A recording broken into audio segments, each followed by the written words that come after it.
Segera kita ikuti Smart Character and Career bersama Harmony Ezra dan tim Power Character. Selamat mengikuti.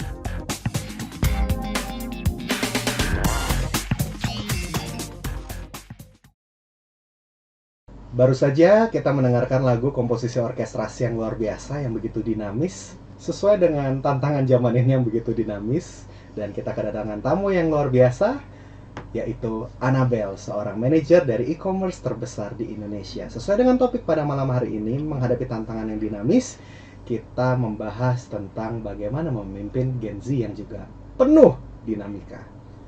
Hai, selamat malam semua listener. Senang sekali saya Maria Delsa bisa menemani Anda lagi ya di hari Selasa pukul 8 hingga 9 malam ini. 1 jam ke depan kami akan menemani Anda dengan curhatan-curhatan yang cukup menarik nih mengenai Gen Z. Seperti yang tadi sudah disounding oleh Mas Harmony Ezra, kita membawa satu narasumber yang Gen Z juga ya Mas Harmony ya. Kita akan mendengarkan curhatan-curhatan apa sih dari Mbak Annabelle ini. Silakan Mas Harmony langsung. Baik, ya jadi ini kedatangan tamu orang luar biasa ya, karena udah bukan isu yang baru di mana memang karakter perilaku Gen Z ini memang unik gitu. Kita sampai terkenal sebagai generasi bercanda gitu ya.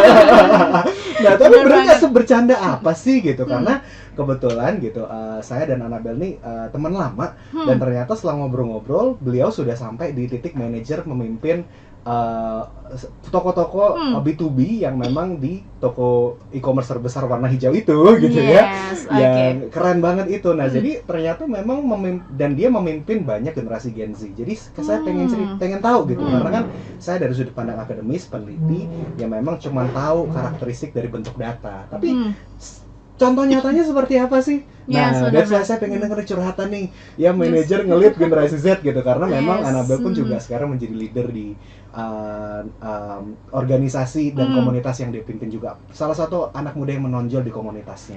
Mungkin sebelum curhat-curhatan, mungkin Mbak Annabelle juga bisa sharing sedikit bagaimana sih bisa sampai di titik karir manajer ini tuh gimana mimpi nggak sih, kebayang nggak sih dulu gitu? Boleh nggak cerita? Silakan. Sebenarnya mungkin ada part dari hoki juga kali ya. Selain kerja keras lah ya, kerja keras ya pasti ada hokinya, mungkin ada campur tangannya Tuhan juga pasti gitu. Cuman aku percaya kalau selama dalam hidup gitu kan, aku memberikan yang terbaik di porsinya aku dimanapun aku ditempatkan, pasti secara otomatis the output later will follow gitu. Jadi aku berada di titik ini juga mungkin ya karena kerja keras aku, karena doa-doa orang terdekat aku, dan karena ya campur tangannya Tuhan juga dalam hidup aku gitu sih. Sebelum jadi seorang manajer di salah satu e-commerce yang terbesar di Indonesia, ini kan pasti nggak langsung jadi manajer dong ya. Pasti juga memulai dari level yang terendah dulu. Nah, itu pengalamannya sebagai seorang Gen Z untuk sampai di titik ke atas itu gimana sih? Apakah pernah dapat judgmental juga? Kamu nih kok jadi generasi Gen Z zaman sekarang menye-menye, atau gimana kamu mengatasi komentar tersebut? Mungkin kalau dari aku sendiri gitu ya, starting from the bottom, aku dulu jujur memulai ya sebelum di e-commerce yang sekarang aku ada di gitu. I started as an analyst di sana, dan of course it comes with a lot of struggle juga lah gitu kan, dimana well, e-commerce itself is a very fast-paced environment. Everything is really fast, and you're demanded lah untuk deliver everything within a certain time frame gitu. Dan I think the pressure got me at some point, tapi I pushed through so that I believe ya nggak segala sesuatunya pasti nggak akan di luar dari kapasitas yang udah aku punya gitu kan. Jadi aku mencoba memberikan yang terbaik aja, dan selama masih ada hal yang bisa aku pelajarin, that learning curve that I'm seeking from anywhere that I'm placed at, then I think that would be fine gitu. Cuman kalau misalnya ditanya whether there's any pressure atau apakah ada orang-orang yang mental lah ya, ya nggak bisa bikin kena mental ya, ada lah gitu. Maksudnya ada momen-momen nangisnya, ada momen-momen sedihnya. Sempet lah, tapi ya again pasti ya aku juga ada berada di sini ya karena tuntunan dari leadership lalu yang pernah aku alamin gitu. Jadi aku banyak berkaca sih dari leader-leader yang pernah emang ngelit aku gitu. I see. Salah satu data memang menunjukkan memang resiliensi tingkat Gen Z memang cenderung rendah nih. Nah ini mungkin apa sih membuat kamu push through, tadi kata kunci yang keluar itu kamu tetap resilient, tetap gigih, tetap persistence, tetap tahan uji walaupun dalam tekanan, sempat nangis gitu ya. Nah, kita penasaran gitu kan, kamu sebagai Gen Z dan juga sekarang dipercaya menjadi pemimpin di antara Gen Z yang lain, artinya kamu dinilai berhasil dan kompeten gitu kan menjadi pemimpin hari ini. Nah, apa sih mungkin perilaku dari pemimpin kamu sebelumnya dan yang kamu praktekin juga nanti diceritain lah ya gitu. Sampai kamu di titik ini, I think what is the secret gitu? Apa sih rahasianya? Mungkin prinsip yang aku pegang kali ya, selama bekerja dimanapun itu, yang aku pegang adalah kayak Tuhan yang bawa aku masuk, Tuhan juga yang bawa aku keluar gitu. Jadi kadang-kadang kalau emang belum waktunya ya belum waktunya aja gitu. Jadi ada momen dimana yang aku udah nggak tahan nih, aku kayak nyari banget pengganti lah ya, pekerjaan pengganti gitu. Aduh nggak tahan gitu. Tapi ya emang nggak dapet gitu, nggak dapet, dan mungkin ya emang jalannya Tuhan kayak ya udah kayak lu masih harus di sini karena masih ada banyak hal yang harus lu pelajarin di sini yang akan membentuk karakter lu gitu. Dan ketika aku belajar untuk taat dan untuk ya tetap melakukan yang terbaik, mau itu terseok-seok juga gitu kan. Dan ya I think it turns out really well gitu. Dan aku juga ada di sini karena kayak ada dukungan dari keluarga, dari teman gitu. Jadi emang I don't feel like I'm alone at any phase of life that I'm at gitu. Jadi ya and for that I'm grateful lah gitu. Ini penasaran, apa sih nasihat yang paling terngiang di kepala kamu yang membuat kamu push through gitu? Kan tadi kamu bilang keluarga gitu, tapi ada nggak dari pemimpin kamu yang ngomong gitu, duh ini kata-kata ini ini crucial conversation nih, ini yang mengubah pemikiran gua nih, ada nggak sekarang mungkin kepikiran gitu? The best advice that yang kamu pernah dengar dari mereka? The best advice? Apa ya? Belum kepikiran. Gak apa-apa.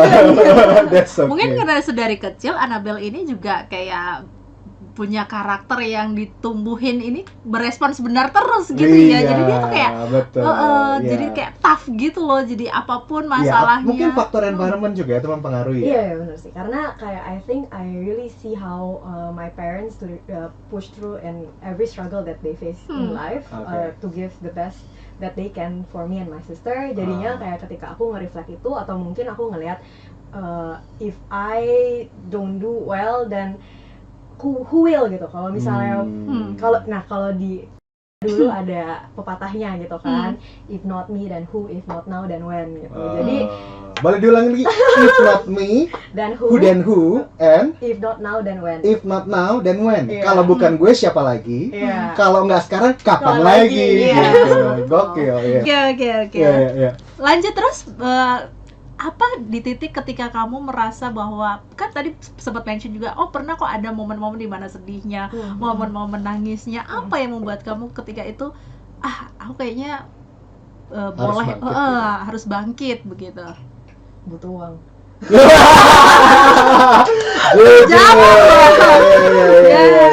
Biasanya kan ada yang mengatakan bahwa Gen Z zaman sekarang nggak butuh uang, punya kenyamanan. Ternyata ini terjawab, butuh uang juga. Uang itu yang pertama ya, motivational factor ya. Oke, menarik banget. Dan nanti masih kita akan sambung lagi Mas Harmony. Kita jeda break dulu, dan kami undang Anda yang ingin bertanya, ingin curhat juga boleh loh, nanti dijawab juga sama Mas Harmony dan juga Mbak Annabelle. Boleh di 0812 11 12 959, atau boleh juga menyaksikan kami secara live di YouTube Smart FM, karena saat ini kami sedang melakukan live streaming Smart Character and Career bersama dengan Mas Harmony Ezra dan Mbak Annabelle. Segera kembali. Smart Character and Career segera kembali. Smart FM, the spirit of Indonesia, part of Kompas Gramedia Radio Network. Kami hadir bukan sekadar menghibur. Kami hadirkan berbagai program berkualitas, membuka wawasan, menginspirasi, dan menguatkan, melewati berbagai krisis dan situasi penuh tantangan. Menjadi panduan pengambilan keputusan bagi para CEO, direktur, manajer, profesional, dan pelaku bisnis di berbagai bidang dengan SIS AB+, serta rentang usia 25 hingga 45 tahun. Agar bisnis dan karir yang dibangun berkembang serta melaju seiring perkembangan zaman, dijalankan sepenuh hati, penuh kecintaan, tanpa kehilangan jati diri, selalu memiliki pandangan terbuka dan luas. Smart FM Network hadir untuk Anda di sejumlah kota di Indonesia. Jakarta, Yogyakarta, Surabaya, Medan, Palembang, Pekanbaru, Banjarmasin, Balikpapan, Makassar, dan Manado. Menjangkau Anda melalui berbagai platform digital dan media sosial, streaming, podcast, YouTube, Instagram, Facebook, dan Twitter. Meningkatkan peluang produk dan jasa Anda semakin dikenal, dipercaya, dan dipilih konsumen cerdas. Dengan dukungan tim activation kami yang kreatif dan profesional, jaringan yang luas, serta kolaborasi dengan unit Kompas Group of Media lainnya, kami merupakan mitra yang tepat untuk membangun brand awareness produk Anda. Smart FM mendukung pertumbuhan serta kemajuan karir dan bisnis Anda. Smart FM, the spirit of Indonesia.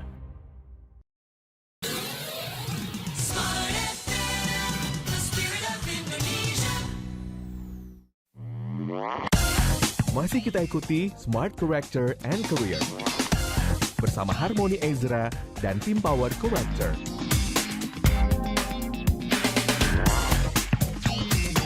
Smart FM Business and Inspiration, kita kembali lagi dalam Smart Character and Career, masih bersama Mas Harmony Ezra, founder dari Personix, dan juga Mbak Annabel, manajer salah satu e-commerce Indonesia. Kita lagi ngomongin soal curhat-curhatan ya mengenai people management in Gen Z, begitu ya. Tadi Mbak Annabel sudah menceritakan bahwa ada kok momen-momen tertentu ketika dia memimpin juga ada rasa sedihnya, ataupun ketika dia memulai karirnya ada rasa sedihnya juga. Nah, kita mau nanya nih, sebenarnya ada nggak sih perbedaan antara kepemimpinan gen baby boomers, millennials dengan yang saat ini Mbak Annabel pimpin gitu, Gen Z dan sebagainya?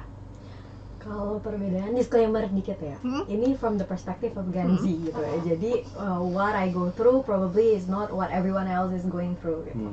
Cuman kalau untuk perbedaan kepemimpinan, ini berarti pemimpin-pemimpinnya nih? Atau Iya, kan cara leadership-nya? Cara leadership-nya. Oh, cara leadership-nya. Mungkin kalau dari millennial sendiri atau dari the previous generations, I think it's more hierarchical or something that's more rigid, kaku ya. Something that's more very rigid. Kayak if you have a plan A, then you stick with plan A, then you better tell me why we should go to plan B. Tapi kalau misalnya we talk about Gen Z, I think it's more about the versatility, something that's flexible, yang bisa berubah kapan aja gitu, and that willingness to change-nya itu memang sangat-sangat tinggi. Dan with my background being in an e-commerce gitu kan, pasti segala sesuatunya akan berubah. Misalnya bulan ini A gitu, bisanya bulan depan tiba-tiba B, atau bahkan di pertengahan bulan tiba-tiba berubah lagi gitu. I think and that's something that's seen as normal, dan sesuatu mungkin sesuatu yang biasa banget sih.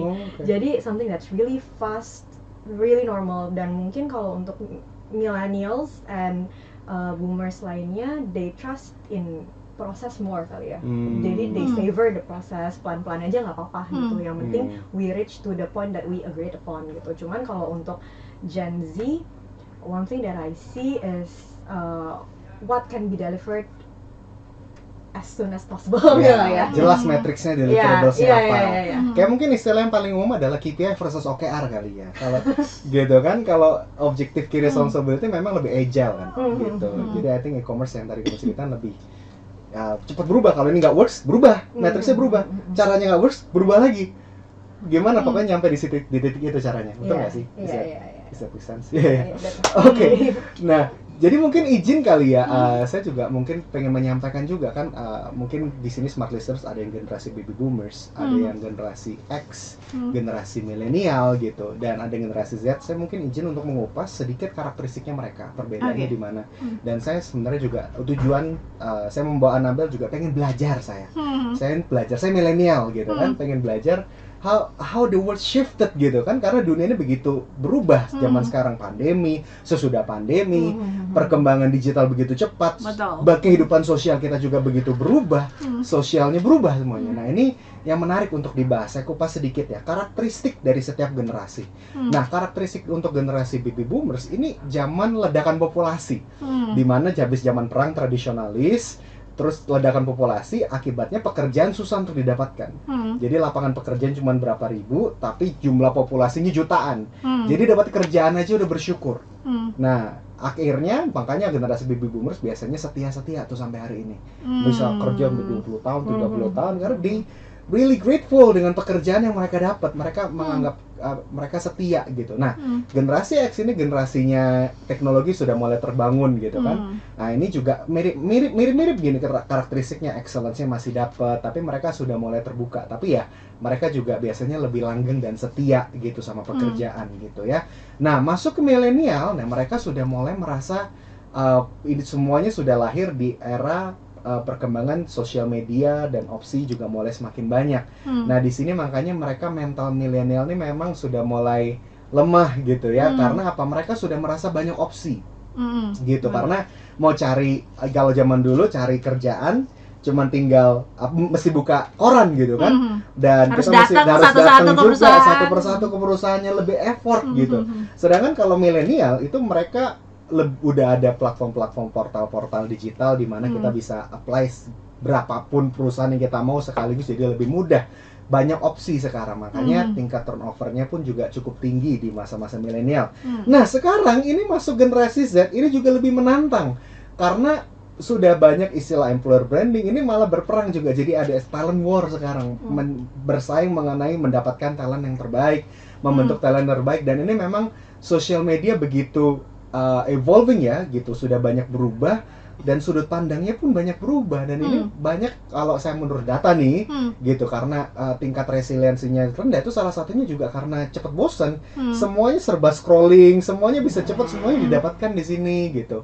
Nah ini juga yang menjadi isu juga gitu, dimana kalau saya lihat, saya ketemu juga orang-orang lain juga mengalami generasi Z sekarang ini kok mentalnya cupu ya, kok nggak bisa kerja lama, time spend fokusnya itu rendah gitu, ditegur pakai alasan mental health lah gitu, terus stres gitu. Nah inilah karakteristik yang seringkali terjadi gap antara generasi gitu yang saya temukan. Makanya ekspektasinya kan berbeda-beda. Kalau sekarang kalau kita lihat di generasi yang lebih tua, mereka merasa lu harus bersyukur, kerja ini adalah pemberian itu, trust itu harganya mahal. Nah, sedangkan generasi like millennial Z itu sudah punya sudut pandang yang berbeda, kayak oke, kalau misalnya begitu banyak perusahaan, kenapa aku harus pilih Anda gitu kan? Sudah banyak opsi, dan kalau misalnya ada yang lebih baik, kenapa aku nggak kerja di sana gitu? Dan what can you give me? Jadi lebih begitu, dan memang lebih generasi yang banyak pertanyaan, lebih pintar, terbuka secara wawasan, informasi di mana saja. Nah ini kan memang lebih kompleks gitu. Nah, so ini yang menjadi diskusi yang akan menarik, bagaimana kita langsung ngobrol dengan generasi Z yang berhasil sekarang dipercaya menjadi pemimpin di generasi Z-nya juga gitu. Kita tanya, bener nggak sih tadi katanya generasi Z ini adalah generasi yang menye-menye, kalau mudah menyerah gitu, bener nggak sih Annabel? Sebenarnya jujur ya, I don't think nggak bisa disamaratain lah. Yes, stereotype kan itu kan. Yeah, that's a stereotype. Terus I think environment and the upbringing plays a part juga sih, kayak in how you respond certain situation, right? Gitu. Tapi kalau misalnya untuk aku sendiri, ya ada emang maksudnya ada benernya. There's a part that I can acknowledge yang ya memang gitu, everything is fast, everything is very convenient at my own hand at any time and can be accessible anywhere kan gitu information. Contohnya misalnya kalau dulu mamaku bikin skripsi harus ke library gitu kan, harus nyari bahannya manual. Tapi kalau misalnya aku, it's just as fast as accessing my computer gitu kan, trying to find the internet, terus bisa dapetin journals dari orang-orang di luar negeri gitu dengan really fast gitu. Jadi that convenience and it I think plays a part in how kayak I see things a time gitu. Jadi everything has to be fast, everything has to be here in an instant gitu. Jadi with the way how I see work sometimes juga kayak gitu. Ayo satu banget nih anaknya gitu kan.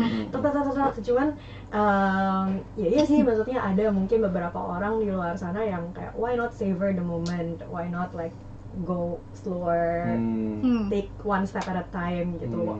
Not everything has to be fast and quick sih. Terus kalau in terms of mental health juga gitu, I'm not like aku nggak mendikte gitu kan, kayak certain someone has to feel a certain way gitu. Everybody has the right to how they think, how they feel gitu, or even how they talk gitu. And I have a friend gitu. Actually dulu anak aku juga gitu, and I think she's very overwhelmed with work, with the pressure that she's putting on her own, and she needs a career break. There's nothing wrong with that gitu. Memang sometimes people need to take breaks gitu. Cuman there are moments yang mungkin bikin kayak contohnya I cannot afford to do breaks gitu. Kalau misalnya I do breaks, then where does the money comes from gitu kan. Mungkin yang lebih kayak gitu sih. Jadi environment plays a part, terus whether you have a proper support system plays a part, yang kayak gitu sih kalau menurut aku ya. Nice, menarik ya. Jadi memang ini menarik gitu, which is ini kemarin saya jadi ingat pembicaraan dengan Pak Antonius Brana Handoko, dia HR Director di berbagai macam perusahaan gitu ya. Salah satu alasan yang lagi terkuak sekarang di tahun 2020 sampai 2023, alasan resign sekarang nambah, yaitu alasan mental health gitu. Benar. Nah, tapi tadi cerita yang menarik gitu, kita bisa belajar ya dari Annabelle, bahwa dia bilang ya memang sekarang lebih aware gitu terkait dengan mental health, kondisi diri gitu, dan nggak salah untuk kita beristirahat, tidak salah. Nah, artinya apa? Dari segi kepemimpinan pun kita juga mesti menyadari ekspektasinya lebih daripada itu, gitu. Ekspektasinya bahwa pemimpin, yes, uang itu penting, tapi juga empathy ini juga menjadi penting gitu. Ada communication, dan ketika kamu merasa didengar dan ada one on one ya, ada one on one dengan tim, ngobrol gitu, dan kamu juga lakukan itu, dan kamu juga dilakukan sama tim leader di atas kamu juga kan.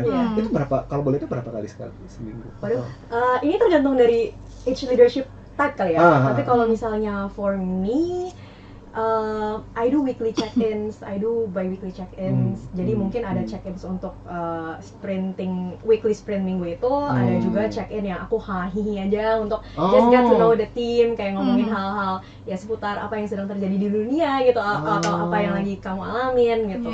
And then kalau untuk secara personality-nya, kalau aku gitu, aku ngelihatnya whether anak ini emang perlu yang hands-on banget gitu, jadi we do weekly check-in gitu. Tapi kalau misalnya yang nggak hands-on banget ya udah we do dan bi-weekly check-in gitu per 2 minggu. Ini menarik nih, bagaimana sih kamu menghandle atau nge-lead sama-sama Gen Z ini ya? Nanti kita akan bahas di sesi berikutnya, dan Anda juga boleh loh, masih kami buka line komentarnya, silakan di 0812 11 12 959, atau silakan boleh kirimkan tanda tangan dan juga nama terang Anda, karena di sesi terakhir nanti Mas Harmoni akan membacakannya berdasarkan karakter tanda tangan Anda. Smart Character and Career segera kembali.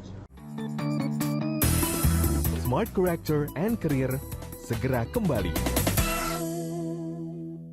Smart FM, the spirit of Indonesia, part of Kompas Gramedia Radio Network. Kami hadir bukan sekadar menghibur.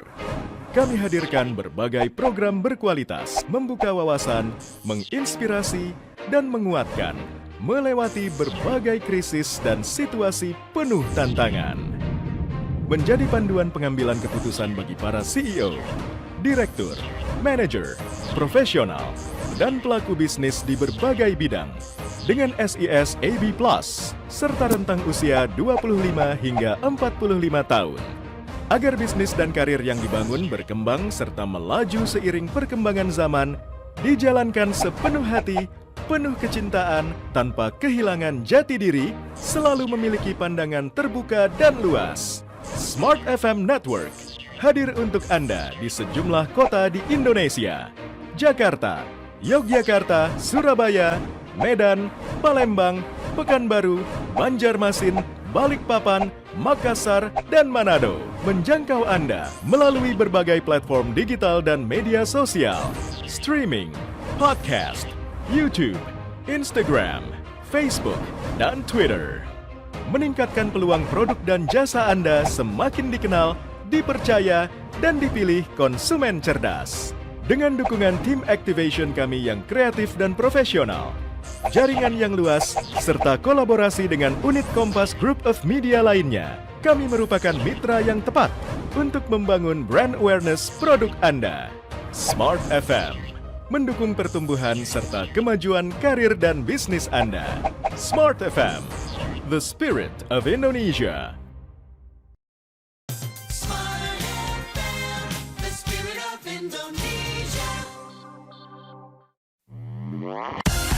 Masih kita ikuti Smart Character and Career bersama Harmony Ezra dan tim Power Corrector.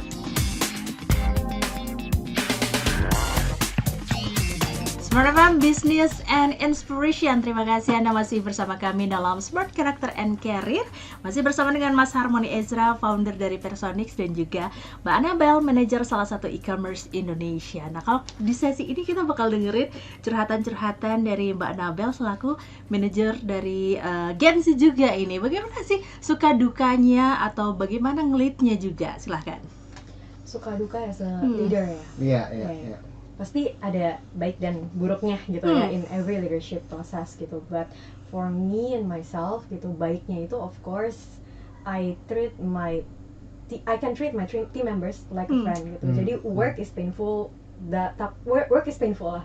Pasti ada momen-momen dimana kayak I don't wanna work at all gitu. Tapi work becomes bearable because of the team that I have and because of everyone else that's my colleague lah gitu. Because everyone can be treated as a friend. Jadi kayak solid banget. And to build that gitu ya, you have to be as a leader gitu kan. You have to be willing to get to know each and everyone of the people that's in your team gitu sih. Menarik. Yes. Silakan. Oke, nah kalau suka dukanya ini apa aja sih? Maksudnya tadi kan sempat dibilang juga ada sukanya, ada dukanya. Dukanya berarti ya? Dukanya deh, dari dukanya.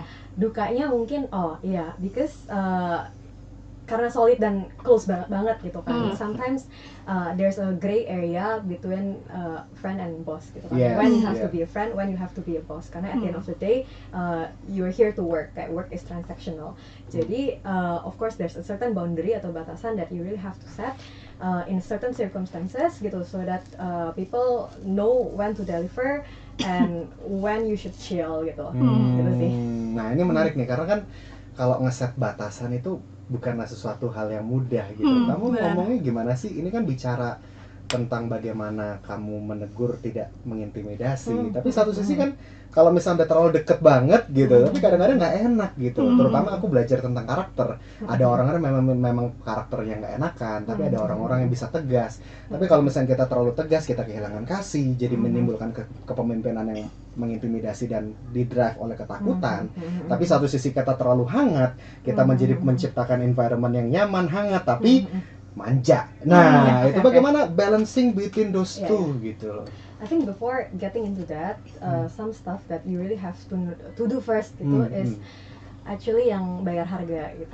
Kenapa? Karena you really have to be ready to let go of your time, a lot of your time, karena every person in your team has different kind of characters kan, dan mereka pasti membutuhkan a different kind of approaches as well gitu, different working style, working preference. Jadi I really have to know first kayak mereka ini satu-satu itu preference-nya kayak gimana, cara menegurnya enaknya itu kayak gimana. Mungkin ada yang can handle directness gitu, kayak aku langsung straightforward aja misalnya, mendingan kayak A, B, C, D, E. Nah dia bakal nggak apa-apa. Cuman tapi mungkin ada beberapa orang yang lebih prefer harus ada ngeliuk-ngeliuknya sedikit gitu ya, biar get to that point and nggak, jadi kita tetap cool aja gitu. Cuman one thing that yang selalu aku tegesin gitu di saat menegur adalah outside of work we are friends, no hard feelings, but work is work. I think we can, what's your bottleneck, what's your problem statement, kenapa lu bisa mengalami ini, kenapa something happen gitu kan, and what we can do together to solve that problem gitu sih. Jadi kalau misalnya stylenya aku nggak akan, ketika ada sesuatu unexpected yang terjadi, aku nggak akan langsung menegur keras orang itu pas saat worknya lagi happening gitu kan. Karena mungkin orang bakal mumet nggak sih, bakal panik tiba-tiba kayak aduh ini gimana, terus jadinya malah memperlambat timeline gitu kan. Jadi aku bakal coba hands on and ngebantuin supaya kerjanya yang penting kelar dulu deh, yang penting kelar dulu.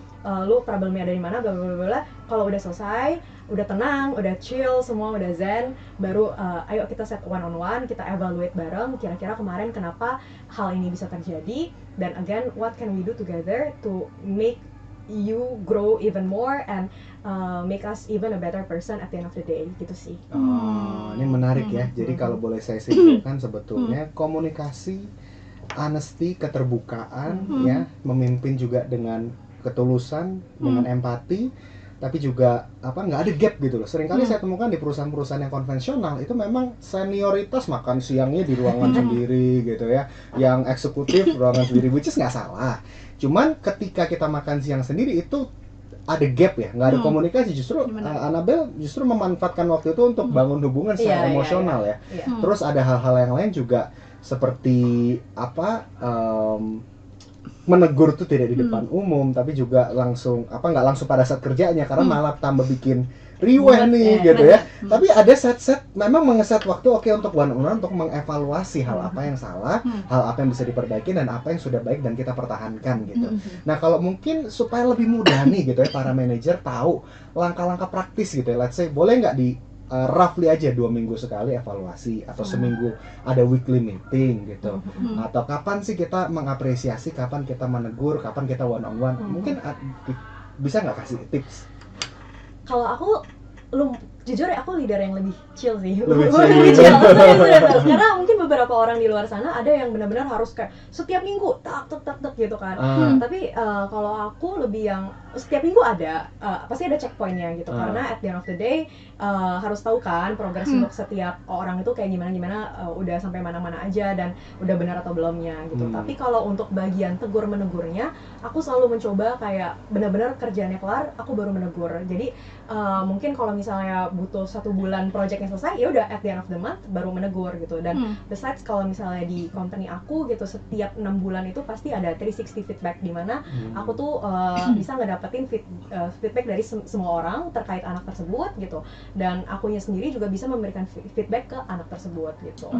Jadi sama-sama grow pas lagi di situnya. Kalau misalnya one on one itu when I see it's necessary aja. Cuman kalau untuk tips praktikalnya ya, ini something yang aku juga belajar dari leader di atas aku gitu ya.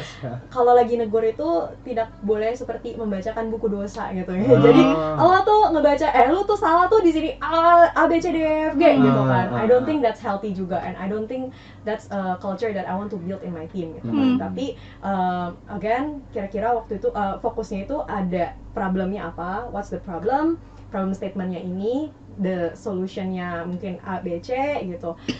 Kalau misalnya we go with plan A, what are the risk, what are the mitigation gitu. Jadi lebih more structured kali ya, thinking prosesnya, bukan yang emotional based gitu sih. Wow, yes, oke. Dari treatment yang diberikan, apakah ini mempengaruhi pekerjaan mereka jadi lebih bagus, lebih meningkat, atau seperti apa? Lebih bagus, lebih meningkat itu kan very subjective ya, very subjective. But at the end of the day, the work is done gitu. Jadi my parameter is I think that gitu. When the timeline is not stretched, jadi aku nggak harus mundur, tapi tetap bisa meet and find a creative workaround lah. Find a creative workaround in order for me to achieve that objective in the first place, then I think it's fine gitu. So aku penasaran banget nih, pengen nanya ini. What is the worst case yang terjadi, kan punishment and rewardnya gitu. Kalau misal let's say you do all the magic things you do, udah ikut kelas cara people management skill bla bla bla bla, kamu dengan pelajaran karakternya memperlakukan secara spesifik, tapi dia nggak berubah. What is the worst case scenario yang pernah terjadi di kasus kamu? Worst case scenario. Iya, ini diapain sih? Ada. Apakah langsung sore ini pecat aja gitu? There are a lot of process lah ya, ada certain proses. Misalnya si A gitu, kita udah sama-sama nih agree, kayak misalnya aku sama Kawani gitu. Kita mau ini ya, achieve A sama-sama dalam waktu 3 bulan gitu misalnya. Terus ternyata selama 1 bulan pertama, wah ini kok agak bukan red flag lah, agak deg-degan nih, achieve nggak ya gitu. Terus udah coba aku tegur, terus udah coba aku bantuin, tapi ternyata masih belum ke-achieve lah, misalnya at the end of the month 3, di bulan yang ketiganya tidak ke-achieve gitu kan. Jadi karenanya tadi ada evaluasi 6 bulan itu kalau di company aku gitu. Nah, ada certain grading yang aku bisa kasih ke anak itu. Misalnya dia meet expectation atau enggak, dia beyond expectation, dia exceptional. Nah, kalau misalnya untuk yang poor performers gitu Kak, aku kasihnya partly meet expectation. Jadi dia nggak entirely kayak benar-benar fail gitu, tapi there are certain stuff yang you actually achieve, ada certain stuff that you don't achieve. Tapi again, kalau aku tekaninnya adalah bagaimana caranya supaya kita bangkit dari that partly meet expectation, supaya you can deliver your deliverables better gitu sih. Ya. Tapi kalau misalnya just in case itu udah dilakukan juga doesn't work, so what should you do? Atau escalate ya. Escalate, that's what my junior list. Tapi takutnya malah nggak takut nggak sih Mas, kayak jadi kayak biasa aja gitu responsnya. Kan KPI-nya sebetulnya, cuman mungkin ya resiko ya, yang kalau namanya juga pekerjaan ya profesional gitu. I think something that has to be clear in the first place, kayak di sini kan kerja gitu, maksudnya bukan main-main. Kasarnya you're paid to do something gitu, and you have to deliver at the end of the day as agreed on your contract gitu. Jadi kalau misalnya memang sebenarnya I don't think I have ever met kasus yang se-ekstrim itu gitu. Tapi mungkin ada beberapa momen yang conversations that I had with my VP gitu. What can we do ya sebenarnya untuk anak ini gitu. I think this kid has potential gitu, tapi gini bla bla bla. Jadi ada beberapa rute-rute lah, alternatif, let's go with plan A. Kalau misalnya plan A nggak bagus, plan B. Tapi as much as possible kita retain this person lah, nggak mungkin tiba-tiba kita kick aja gitu, nggak hati itu lah gitu ya. Pasti ada effort yang harus dikeluarin gitu. Ya, paling mutasi lah, gak resign kalau cuma beda divisi aja gitu. Yes, oke, kita nanti sambung lagi di sesi terakhir. Nanti juga akan ada pembacaan karakter berdasarkan tanda tangan. Jadi pastikan Anda tetap bersama kami dalam Smart Character and Career.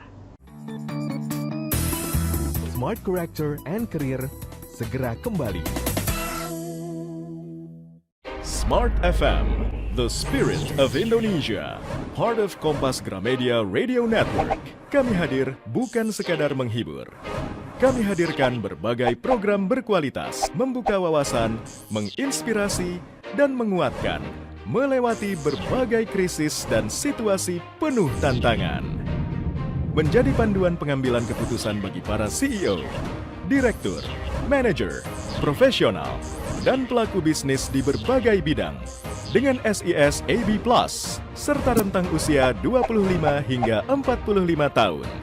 Agar bisnis dan karir yang dibangun berkembang serta melaju seiring perkembangan zaman, dijalankan sepenuh hati, penuh kecintaan, tanpa kehilangan jati diri, selalu memiliki pandangan terbuka dan luas. Smart FM Network hadir untuk Anda di sejumlah kota di Indonesia: Jakarta, Yogyakarta, Surabaya, Medan, Palembang, Pekanbaru, Banjarmasin, Balikpapan, Makassar, dan Manado. Menjangkau Anda melalui berbagai platform digital dan media sosial, streaming, podcast, YouTube, Instagram, Facebook, dan Twitter. Meningkatkan peluang produk dan jasa Anda semakin dikenal, dipercaya, dan dipilih konsumen cerdas. Dengan dukungan tim activation kami yang kreatif dan profesional, jaringan yang luas, serta kolaborasi dengan unit Kompas Group of Media lainnya, kami merupakan mitra yang tepat untuk membangun brand awareness produk Anda. Smart FM mendukung pertumbuhan serta kemajuan karir dan bisnis Anda. Smart FM, the spirit of Indonesia.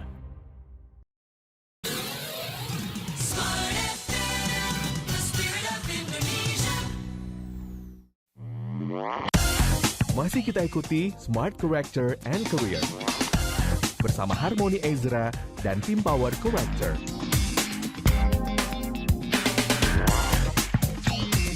Smart FM Business and Inspiration. Kita masuk di sesi terakhir dalam Smart Character and Career. Dan di sesi ini kita akan membacakan tanda tangan Anda ya, small listeners. Langsung saja silahkan Mas Harmoni. Baik, yang pertama. Terima kasih sudah berpartisipasi. Baiklah, kita langsung mulai aja dari tanda tangannya Mas Adi. Terima kasih sudah berpartisipasi.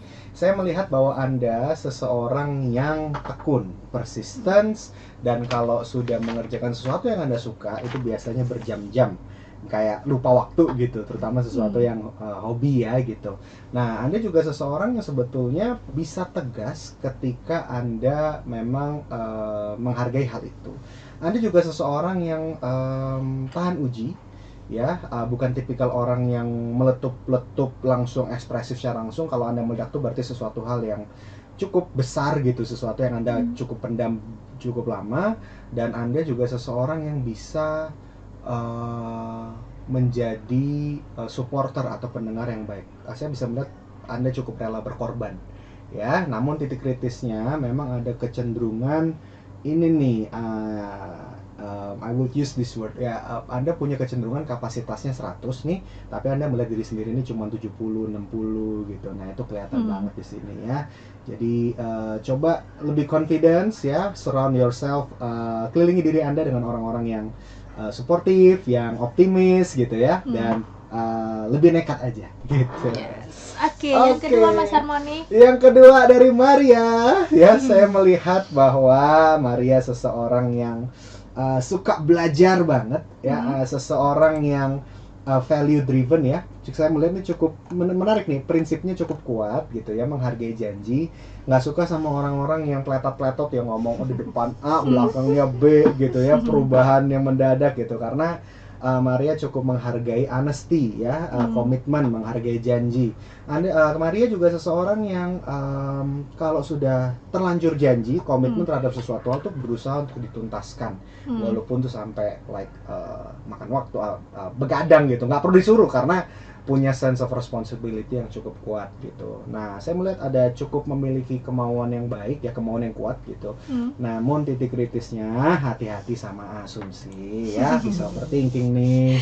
Yes, oke, terima kasih Mas Harmoni dan terima kasih untuk Anda yang bergabung. Nanti yang belum terbacakan kita akan bacakan di minggu depan. Nah, kalau kita dengerin tadi curhatan-curhatan dari Mbak Annabel nih ya, selaku manajer di salah satu e-commerce terbesar di Indonesia begitu. Jadi karakter pemimpin apa sih yang seharusnya kita punya, Mas Harmoni?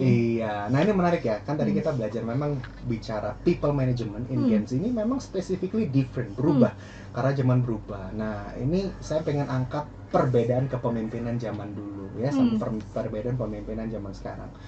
Perbedaannya adalah definitely ketika zaman dulu tidak ada informasi, itu kata kuncinya ya. Zaman dulu informasinya terbatas, sedangkan zaman sekarang informasinya terbuka, sehingga perbandingannya bisa terasakan gitu. Dan sekarang kalau kepemimpinan Gen Z itu harus lebih open minded, lebih empathy, lebih terbuka ya, nggak ada tuh unsur-unsur senioritas gitu ya.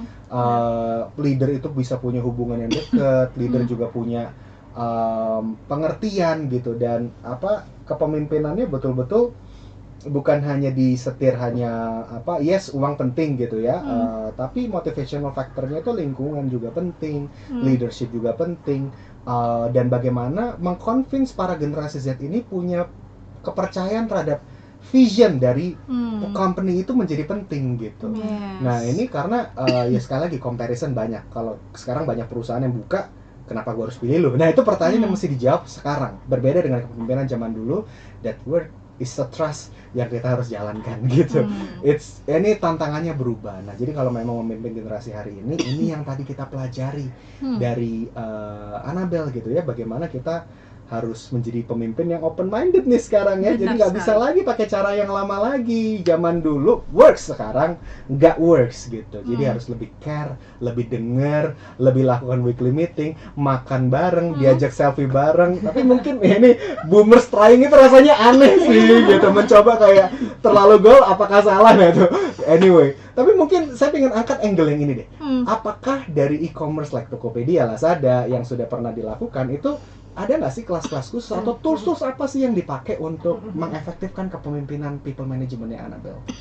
mungkin setiap workplace pasti have their own way of like doing things gitu. Cuman aku bersyukur di organisasi aku ada banyak banget platform yang memang disediakan untuk grow this leadership skills, mau itu soft skill atau hard skills gitu. Jadi contoh kalau misalnya di Tokopedia kita ada platform called NXT gitu. Ada juga misalnya Tech Talks. Jadi di Tech Talks itu seperti apa ya, kayak seminar gitu yang bisa kamu ikutin. Kalau misalnya kamu pengen belajar soal apa, misalnya contoh product management, you can gitu. Terus kamu pengen belajar tentang hal-hal lain seperti apa lagi, you actually can. Dan aku juga pernah memang sedang malah lagi diikutkan di dalam satu program leadership di mana aku bisa belajar banget lebih lagi how to be a good leader and what are the stuff that you can explore in your leadership for you to be better and navigate your team better gitu sih. Jadi memang untuk platformnya sendiri itu ada banget, dan aku yakin kalau misalnya memang diikutin ya kamu benar-benar bisa bertumbuh gitu sih. Ada nggak sih, boleh diceritakan nggak? Tentu ngomongin platform terus itu ada banyak dan nggak akan ada habisnya. Mungkin hari ini A, besok bisa B, besok bisa C. Tapi skill set, the secret sauce of people management yang mungkin kamu praktekin dan ini works di Gen Z. Yes. Oke, yang aku praktekin ya. Yes. Mungkin ada 3 yang bisa aku simpulkan. Yes. Yang pertama, dan aku jujur masih belajar banget, itu adalah patience. Patience. Sabar. Smart listener, sabar. Sabar, bener-bener sabar. Karena aku emang orangnya cenderung satset banget. Tapi yang seperti tadi aku sempat ngomong juga gitu, nggak segala sesuatunya has to happen in my speed gitu. Karena setiap orang itu pasti punya pace-nya masing-masing kan, punya tingkat kecepatannya masing-masing. Jadi I really have to understand that. Dan nggak bisa aku egois, semuanya harus aku dan aku gitu kan. Jadi tapi harusnya kayak mindsetnya adalah kayak what can we do to achieve this together gitu sih. Jadi the first one is of course patience. Everything will come in time when it's time. Everything will come in time. Semuanya akan datang pada waktunya. Smart listeners. Itu satu. Yang kedua itu mungkin yang tadi Kak Oni sempat ngomong kali, empathy ya. Empathy, how to empathize with others. Karena the way that I treat people is the way how I want to be treated gitu. Kayak sistem tabur tuai lah ya. Basic decency atau kindness itu yang mungkin sekarang udah pudar kali ya. Mungkin sedikit-sedikit second guessing gitu. Jadi misalnya kayak aku ngelakuin sesuatu ya karena emang aku benar-benar pure care for you gitu, it's for you gitu. I don't expect anything that's in return. Kalau misalnya you expect something in return kayak gua tuh udah ngelakuin ini buat lo, don't do that gitu, dan don't do that in the first place gitu. Tapi I think kindness, empathy, kayak bisa willingness to understand that person gitu, from the bottom of your heart gitu. I think your intention itu akan tersampaikan dengan baik juga sih gitu. Lalu yang terakhir itu sebenarnya more on the hard skill competence. At the end of the day, you're a leader, you really have to deliver gitu. You really have to have a vision of where you want to bring this team to kan. Jadi work is work. There are certain deliverables and there are certain standards that you have to meet. Jadi that competence is very very important, especially with like Gen Z atau mungkin aku even secara personally gitu. Of course at work I'm looking for that purpose gitu. What are the purpose that I'm doing, or whether I do still believe in what I'm doing right now gitu. And I think my team also shares the same way gitu, karena when I have this one-on-one sama mereka, kayak I can relate to how they are feeling, kayak Bel abis ini tuh kayak gimana, kayak I really like the you that is leading the team gitu. Misalnya kayak gue suka banget kalau misalnya Annabelle yang bisa ngebawa tim ini to a certain level of achievement gitu. Jadi I think that purpose, competence, hard skills, deliverables, kayak being on time, jangan ngaret, jangan ngaret gitu, versatility, willing to understand all those stuff lah ya, yang you really have to meet. Work is transactional, so of course you have to deliver gitu. So good. Kayaknya simple tapi susah banget ya Mas Harmoni ya. Oke Mas Harmoni, sebelum kita closing mungkin kita akan mendengarkan dulu peredaman ya dari Mas Harmoni malam hari ini. Smart listener, dimanapun Anda berada, saya doakan Anda sehat, sukses, dan damai sejahtera. Pada malam hari ini kita belajar dari pemimpin di generasinya, pemimpin generasi muda, yaitu generasi Z, yang terkenal kompleks, unik, namun punya potensi yang sangat besar. Annabelle seorang manajer muda di e-commerce terbesar di Indonesia. Kita belajar bahwa setiap generasi memiliki tipe kepemimpinan yang efektif di masing-masing generasinya. Bagaimana kita bersosialisasi sudah evolve dengan pergerakan sosial media yang begitu cepat. Kita juga harus berubah, kita harus juga menjadi relevan, dan kita harus menjadi moldable atau siap dibentuk, siap berubah, menjawab tantangan-tantangan zaman yang begitu berubah. Masa depan cara kita kerja juga berubah, dan kita semua harus belajar untuk mengosongkan apa yang kita sudah punya dan mengisi dengan cara yang baru dan memecahkan masalah dengan cara-cara yang baru. Kita sudah banyak belajar dari Annabel, dan mari sama-sama terus belajar, terus berkembang, terus berespon benar, tidak menggunakan cara yang lama, tapi kita belajar untuk memecahkan masalah dengan cara yang baru, memimpin dengan dampak, visi, impact, passions, dan empathy untuk mencapai goal yang besar. Mari sama-sama smart listener, always right response, teruslah berespon benar.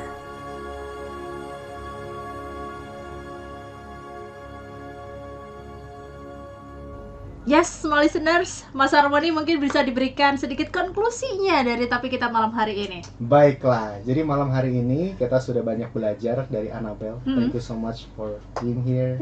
Thank you banget, karena kita belajar ya, terutama sabar ya, kedua empathy, sama yang ketiga harus competence. Itu menurut saya kesimpulan yang sangat concise ya, bagaimana memimpin generasi zaman sekarang, karena kepemimpinan nggak works tanpa tiga hal itu. Menurut saya ada elemen yang paling penting, yaitu dalam empathy ini ada humility.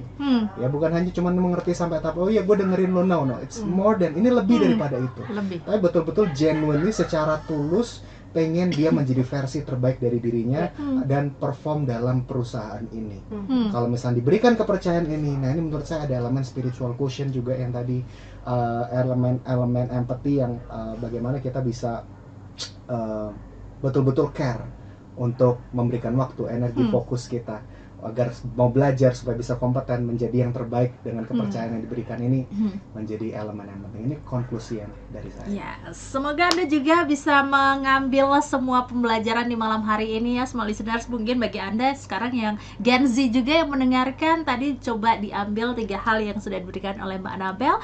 Harus jadi Gen Z yang sabar, punya empathy, dan juga pastinya berkompeten. Terima kasih untuk Anda yang sudah bergabung bersama kami. Semoga apa yang diberikan ini bermanfaat. Terima kasih juga Annabel ya sudah mau bergabung di studio malam hari ini. Mas Harmoni, terima kasih juga. Kita akan berjumpa lagi minggu depan di Smart Character and Career setiap hari Selasa pukul 8 hingga 9 malam. Akhirnya, saya Maria Delsa. Saya Harmoni Ezra. Dan saya Annabel. Smart Character, who we are. We are life transformer and we are change to change the world. Selamat malam. Selamat malam. Telah kita ikuti Smart Character and Career bersama Harmoni Ezra dan tim Power Character.